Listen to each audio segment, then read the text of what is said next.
Bonjour à tous. Merci de nous rejoindre pour entendre la parole de Dieu. Ma prière est que, alors que tu te mets au travers de ton écran à l'écoute de ce moment de message, que tu puisses être encouragé à faire un pas de plus avec le Seigneur et de pouvoir, ressembler davantage à lui. C'est toujours ça ma prière, alors que le Seigneur m'aide dans la transmission maintenant de ce qu'il a mis à mon cœur de partager.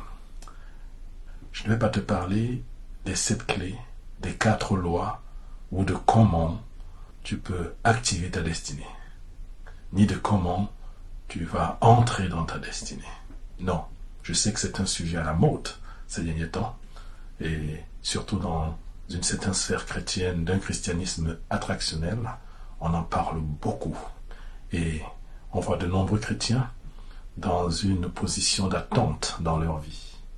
L'attente d'une nouvelle expérience, d'une autre expérience qui leur ferait basculer de la vie que Dieu leur a donnée aujourd'hui de vivre vers une éventuelle autre vie qu'ils se sont imaginés, dans laquelle ils ont le succès, la réussite, la prospérité, et que sais-je encore.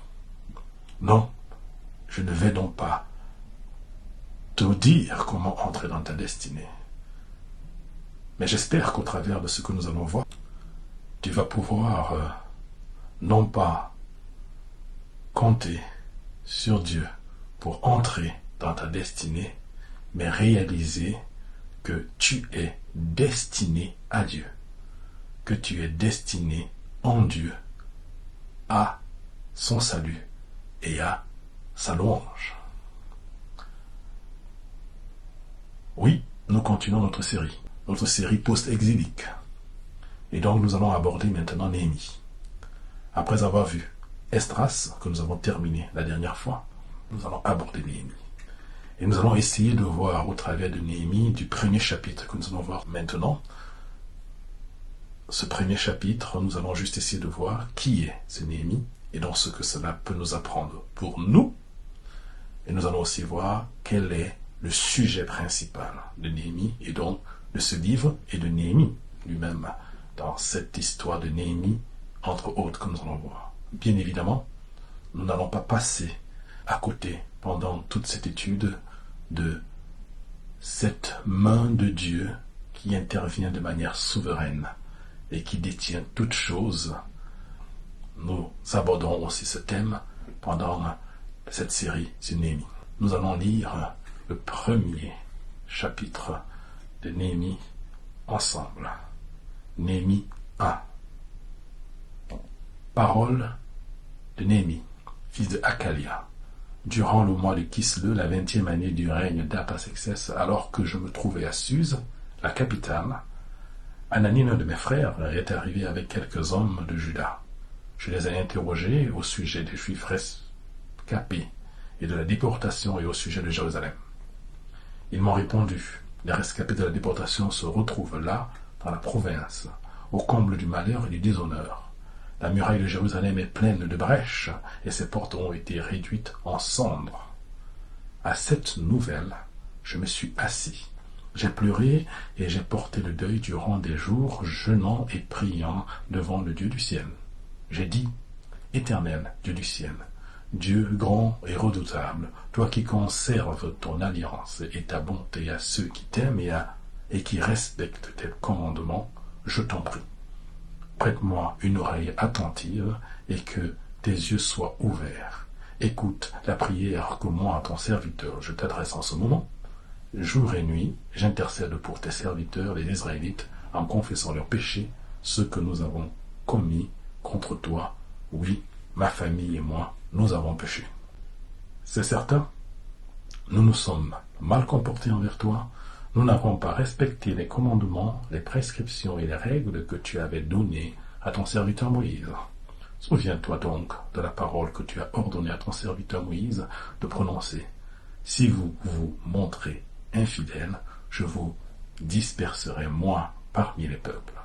Mais si vous revenez à moi, si vous respectez mes commandements et les mettez en pratique, alors, même si vous êtes exilés, à l'extrémité du ciel, je vous rassemblerai de là et je vous ramènerai à l'endroit que j'ai choisi pour y faire résider mon nom. Ils sont tes serviteurs et ton peuple, ceux que tu as rachetés par ta grande puissance et ta force. Seigneur, prête donc une oreille attentive à la prière de ton serviteur et à celle de tes serviteurs qui prennent plaisir à craindre ton nom. Donne du succès à la démarche de ton serviteur, permets-lui de gagner la compassion de cet homme. J'étais le responsable des boissons du roi. Ici s'arrête le texte biblique. Oui, même si c'est à Esdras qu'on attribue bien évidemment la rédaction du livre de Néhémie, dans les années qui ont suivi ces événements, puisqu'il a écrit le premier livre qu'on appelle Esdras, puis le second qu'on appelle Néhémie. Dans le passé même, on appelait Néhémie Esdras II. C'est une version très ancienne. Mais même si c'est Esdras qui a écrit, qui est un scribe, vous vous souvenez, Néhémie est ici en réalité l'acteur principal, on va dire. Et c'est comme si c'est Néhémie qui parle dans ce texte que nous venons de lire. Oui, Esdras et Néhémie sont des contemporains. Ils vont travailler ensemble à Jérusalem, où Esdras y est depuis la 7e année du roi Artaxerxès. Si on se rappelle un petit peu, voilà, comme nous avons terminé la prière d'Esdras, rappelez-vous la prière d'Esdras, quand il est retourné par la permission du roi Artaxerxès, où il a entrepris une réforme spirituelle au sein du peuple avec les décisions difficiles par rapport au mariage avec des personnes étrangères, vous vous souvenez? Voilà, Esdras s'était retourné à la 7e année du roi Artaxerxès. Donc, ici, dans ce texte, nous sommes 13 ans plus tard. Et quand Esdras faisait sa prière, vous allez voir qu'il évoquait déjà un point qui n'a pas été atteint par son retour, en réalité finalement. Et en Esdras 9, au verset 9, on peut lire ceci. Oui, nous sommes des esclaves, mais notre Dieu ne nous a pas abandonnés dans notre esclavage.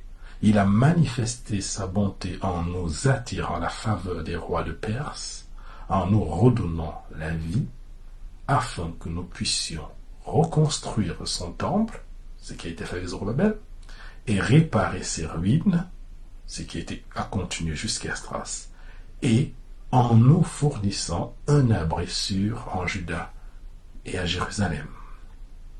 La version Nouvelle Bible seconde le dit encore mieux, je crois, afin que nous relevions la maison de notre Dieu et que nous redressions ses ruines, et pour nous donner des murs en Juda et à Jérusalem. Dans Néhémie, Zorobabel était rentré en premier avec la plus grande partie du peuple, de ceux qui étaient revenus, je veux dire, à Jérusalem. Ils ont reconstruit le temple par l'encouragement des prophètes, Zacharie, Agé, voilà. Et avec Esdras, maintenant, à son tour, il est revenu, vous vous souvenez. Et dans ce retour, effectivement, il est venu plutôt pour une réforme spirituelle, où en était le peuple par rapport aux témoignages qui doivent être mis à part pour Dieu. Mais on n'a pas encore atteint les murs qu'il fallait pour la ville. Et c'est ça qui était déjà un objectif visé depuis le début. Alors regardons un petit peu qui est ce personnage principal de Néhémie dans ce livre qu'on va étudier encore dans cette série, on va dire. Que nous apprend le texte de ce Néhémie, fils de Hakalia? En fait, Néhémie n'est pas d'une famille particulière, telle que nous rapporte la Bible. Ce n'est pas une famille d'hommes de foi ou de religieux distingués. Il n'est ni prêtre comme Josué ou Esdras, ni de sang ou de lignée royale comme Zorobabel. On dirait aujourd'hui qu'il n'est pas un fils de pasteur, qu'il n'est pas pasteur lui-même, qu'il n'a pas de responsabilité au sein des églises, il n'est pas héritier d'un statut ou d'une position sociale ou d'une position familiale avantageuse. Mais il habite et il travaille dans la capitale de l'époque, de l'Empire perse, Assus. On dirait aujourd'hui dans une grande métropole urbaine comme Paris, quoi. Mieux que ça, il est au cœur même du pouvoir colonisateur et tyrannique. Il est échanson, comme on voit au verset 10, du très puissant roi de Perse, Artaxerxès. C'est lui qui goûte avant le roi, celui qui valide ce que le roi peut boire, celui qui mourra en premier d'un empoisonnement visant le roi. Il est donc un homme de confiance, d'autant plus que dans l'histoire, on sait que Xerxès, le père de Artaxerxès, donc le père du roi actuel là, à ce moment-là, son père était mort de trahison au sein de la cour par un courtisan dans le palais. Certains peuvent donc considérer que Néhémie a une situation envieuse, une très bonne situation sociale et financière, une réussite professionnelle certaine, surtout pour un étranger ou un colonisé, pas connu d'être issu de la haute classe lettrée juive, comme par exemple Daniel au moment de la déportation. On voit donc un Néhémie qui est intégré et qui travaille auprès des grands dans les hautes sphères d'influence. Il y a de quoi pour lui-même être fier et satisfait de son parcours et de sa réussite, on peut dire. Certains, par contre, surtout en Jérusalem, peuvent le considérer comme un collaborateur avec le colon, avec le système en place, indigne de confiance. On peut se demander où était sa famille lors de l'édit de Cyrus, quand Cyrus, le premier édit de Cyrus, au retour de Zorobabel avec les autres, en 538, où était la famille d'Esdras? Nous sommes aujourd'hui en 445 avant Jésus-Christ, dans le texte que nous avons lu. On peut se demander où il était même lui-même, Esdras, il y a 13 ans maintenant, quand Esdras revenait aussi, quand Esdras lançait l'appel pour un retour, pour restaurer le peuple de Dieu. Pourquoi ne s'est-il pas engagé? Certains peuvent se poser ce genre de questions. Il y a un soupçon de malhonnêteté et de méfiance en plus, marqué surtout en France, probablement lié à son histoire révolutionnaire et à la lutte des classes, envers ceux qui entrent dans des cercles de pouvoir, ceux qui sont en position de gagner beaucoup d'argent, et ceux qui prennent des hautes responsabilités sociales, politiques ou professionnelles, ceux qui font partie des puissants. On considère rapidement la déconnexion de ces gens-là de la réalité de simples gens comme nous. Plus près de nous, on ne voit pas toujours très bien et on soupçonne d'incompatibilité le chrétien impliqué dans des sphères politiques ou des hautes responsabilités. Quoi qu'il en soit, on peut considérer que Néhémie est dans une situation plutôt confortable. Mais est-il vraiment déconnecté de la réalité de sa famille spirituelle? Et la question qui nous est parallèlement, directement posée, en commençant déjà à se projeter dans une application pour le peuple de Dieu en Jésus-Christ, et le chrétien en particulier, sommes-nous aujourd'hui dans notre confort, dans un confort professionnel peut-être, le confort de notre situation sociale et familiale? Sommes-nous déconnectés des réalités de notre famille spirituelle ou de notre appel? Pour Néhémie, nous avons la réponse ici. Au verset 2, nous disons « Anani, l'un de mes frères, est arrivé avec quelques hommes de Juda. Je les ai interrogés au sujet des Juifs rescapés de la déportation et au sujet de Jérusalem. Bien qu'il travaille de l'autre côté là-bas à Babylone, dans ce monde séculier, dans ce monde sans Dieu, Néhémie est attaché à la condition de son peuple à Jérusalem, attaché à la réussite de sa famille spirituelle.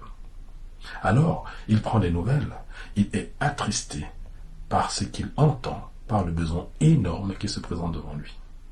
Le Seigneur Jésus, tout petit, ne disait-il pas à ses parents: « Ne savez-vous pas que je dois m'occuper des affaires de mon Père ?» Quand on va plus loin, verset 3, Ils m'ont répondu.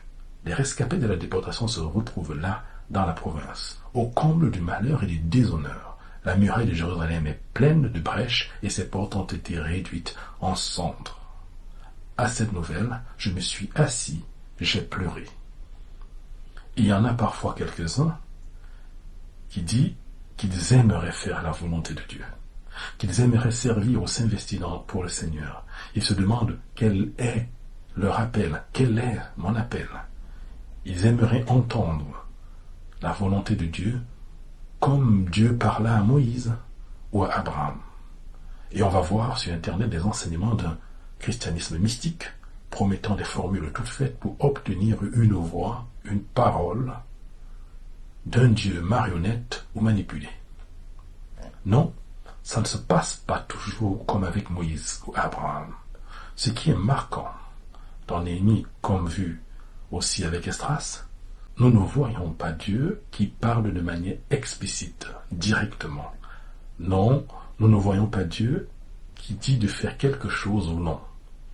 Mais nous voyons simplement des hommes comme vous et moi qui désirent faire la volonté de Dieu, qui sont concernés par leur famille spirituelle, qui sont concernés par les affaires de leur Dieu et qui se laissent donc conduire par Dieu. Quelles sont les affaires de Dieu qui te touchent? Quelles sont les nouvelles des enfants de Dieu qui t'attristent? N'est-ce pas ainsi le début de ton appel? N'est-ce pas ainsi le début de ce que Dieu est en train de te dire? Mais attention, nous ne sommes pas appelés à vivre de sentimentalisme, c'est clair. Parce qu'il y en a, et il y en a beaucoup même, qui font de leurs émotions leur Saint-Esprit, alors que c'est tout l'inverse. Marcher par l'Esprit Saint, ce n'est pas marcher par les sentiments et les émotions, mais c'est marcher selon la parole de Dieu.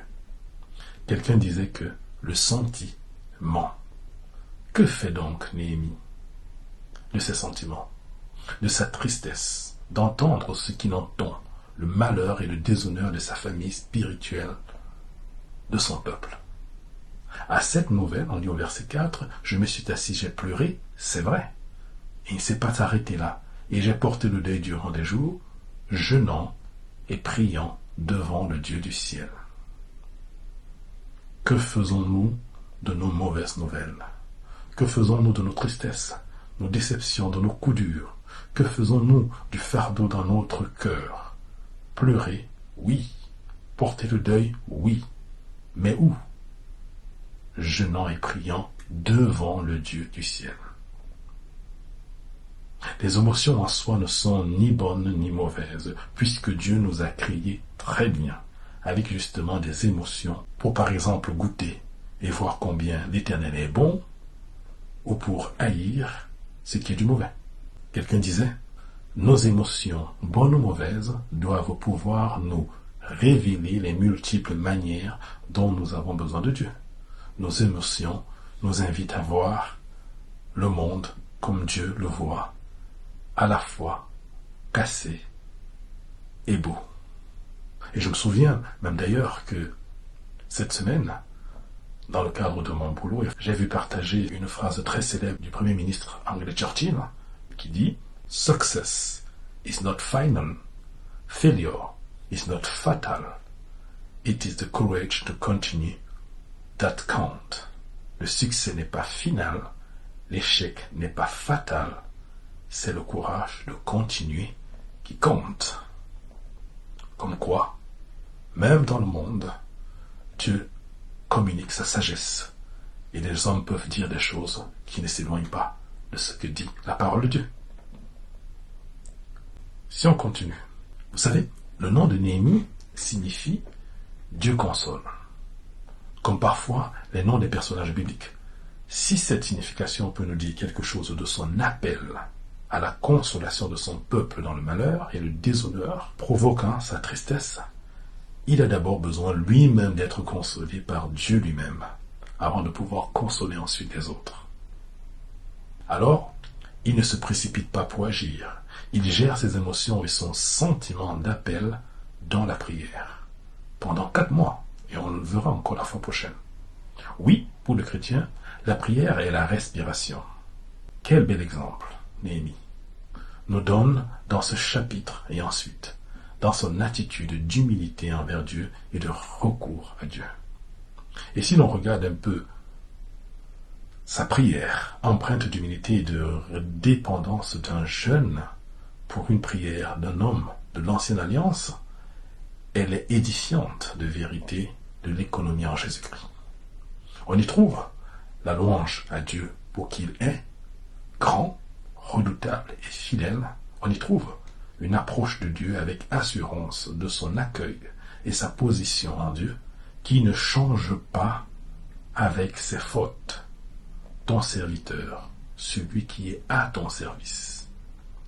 La confession de son péché et son identification au péché de son peuple, de sa famille spirituelle. Quelle humilité! On y trouve aussi sa référence à la parole de Dieu pour connaître la justice de Dieu face à l'infidélité du peuple, et toujours sa référence à la parole de Dieu pour reconnaître les promesses de Dieu, la volonté de Dieu et son plan de rédemption, ce qui lui permet de se relever. On y trouve enfin la supplication pour son engagement concret dans son appel. Au verset 11, il dit « Donne du succès à la démarche de ton serviteur, permets-lui de gagner la compassion de cet homme étant le roi perse. » Et on comprend mieux qui est ce Néhémie, j'espère. C'est un homme dont certains diront qu'il a réussi dans la vie, mais un homme pour qui il pense lui-même ne pas encore avoir réussi sa vie terrestre. C'est un homme qui, bien que passant la majeure partie de son temps dans un monde séculier, continue de prier son Dieu et est attaché à la parole de Dieu. C'est un homme qui s'intéresse à sa famille spirituelle et à ses frères et sœurs, et se sent concerné par l'œuvre de Dieu. C'est un homme qui n'attend pas dans sa zone de confort ou sa tour d'ivoire que Dieu vienne lui-même faire la démonstration de son appel ou des besoins criants ou de la détresse des gens de sa famille spirituelle. C'est un homme qui s'identifie aux autres de sa communauté, de sa famille spirituelle. C'est un homme qui s'attend à Dieu et qui prend le temps de gérer devant Dieu ses émotions et de lui soumettre son projet d'action concrète pour la gloire de Dieu. C'est un homme qui change ses priorités pour s'engager concrètement. Ce qui est extraordinaire avec Dieu, c'est qu'il n'est jamais trop tard. Il est temps maintenant de repartir à zéro, comme de commencer quelque chose ou de s'engager concrètement.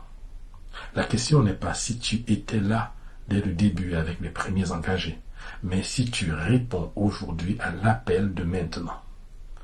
Esdras s'était peut-être levé il y a 13 ans déjà. C'était bien. Et aujourd'hui, Néhémie est en train de répondre à l'appel. C'est toujours super, car il n'est pas tard pour se lever. Rappelons-nous les ouvriers de la dernière heure.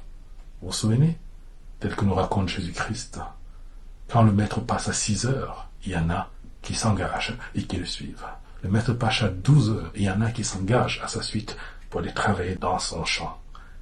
Et même à la 18e heure, il y en a qui le suivent. Ce qui est important, c'est la réponse à l'appel de maintenant.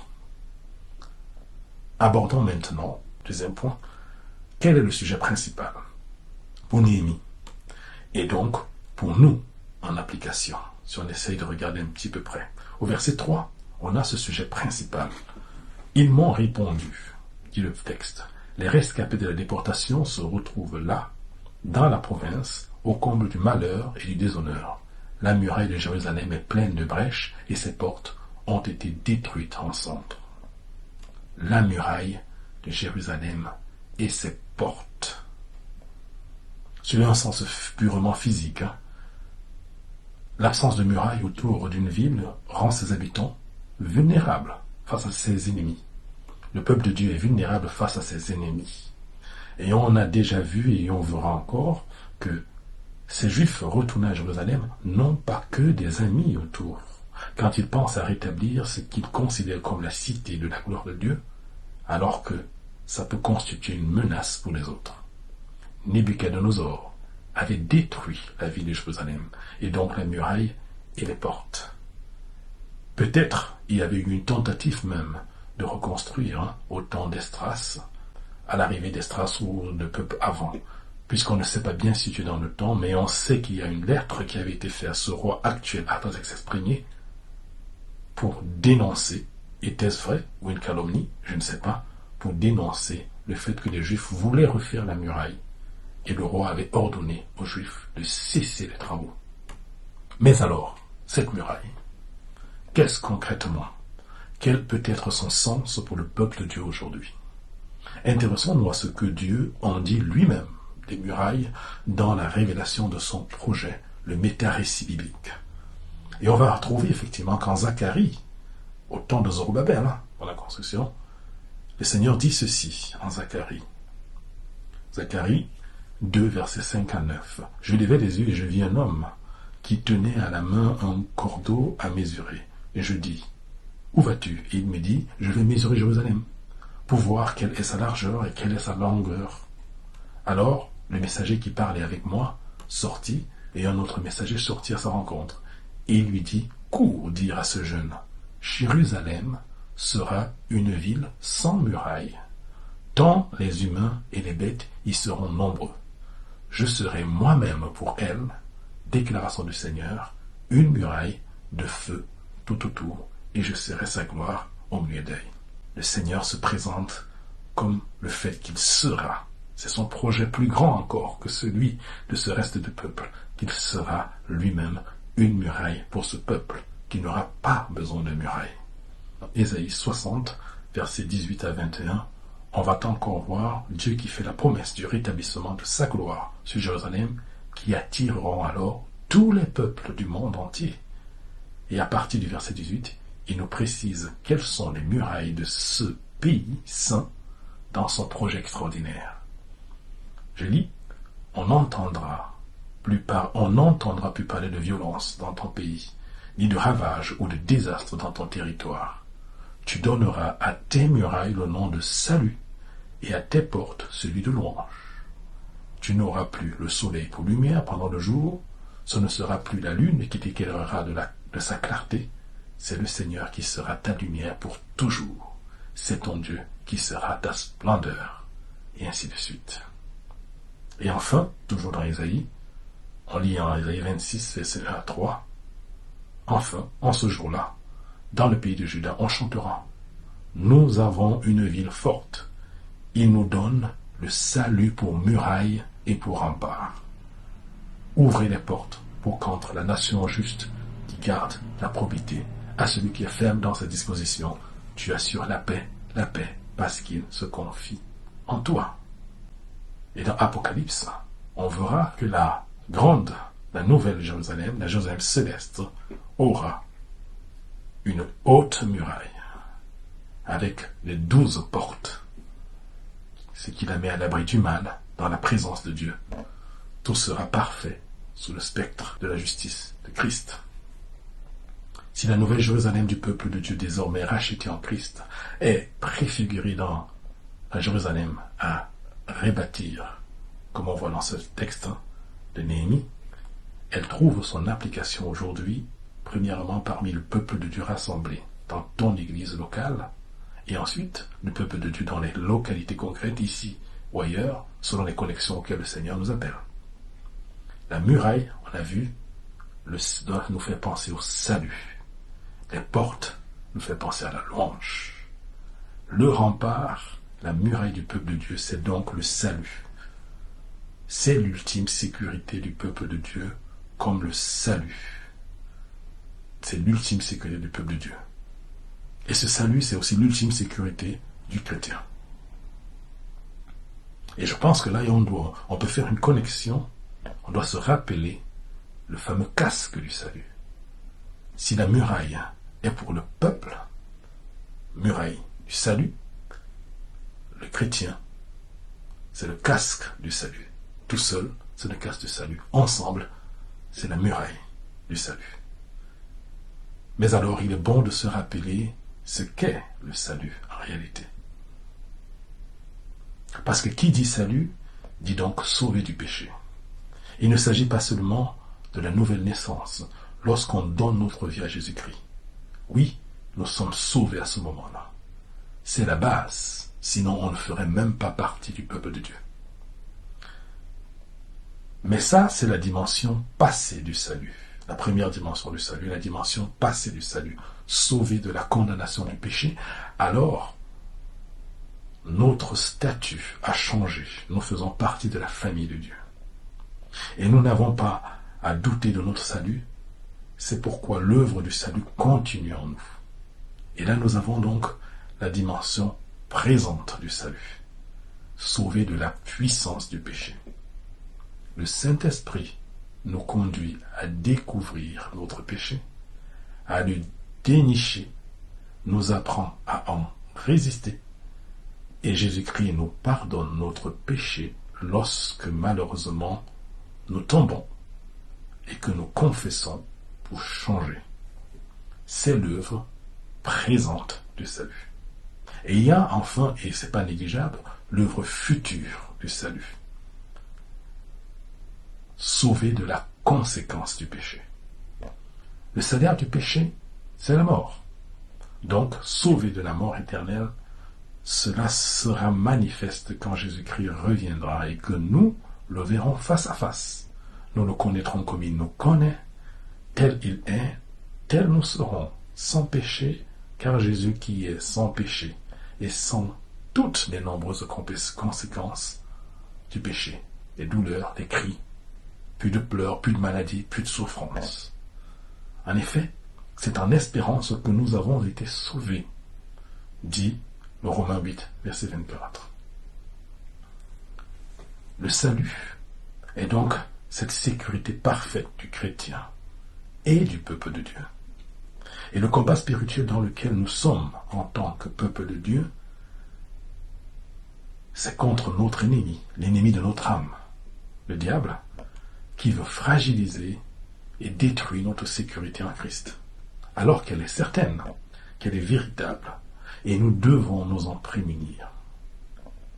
Nous devons nous prémunir des nombreuses brèches sur les remparts de l'Église. Et on comprend alors pourquoi les portes de la cité, les portes de Jérusalem, représentent la louange. Tu donneras, comme dit Ésaïe 60, 18, tu donneras à tes murailles le nom de salut et à tes portes celui de louange. Fort de la sécurité que nous avons en Christ, notre vie doit dire les louanges de Dieu à ceux qui entrent par les portes de l'Église, de nos maisons, de notre famille spirituelle. Mais nous sortons aussi par ces portes vers l'extérieur pour dire la louange de Dieu par le témoignage de notre vie.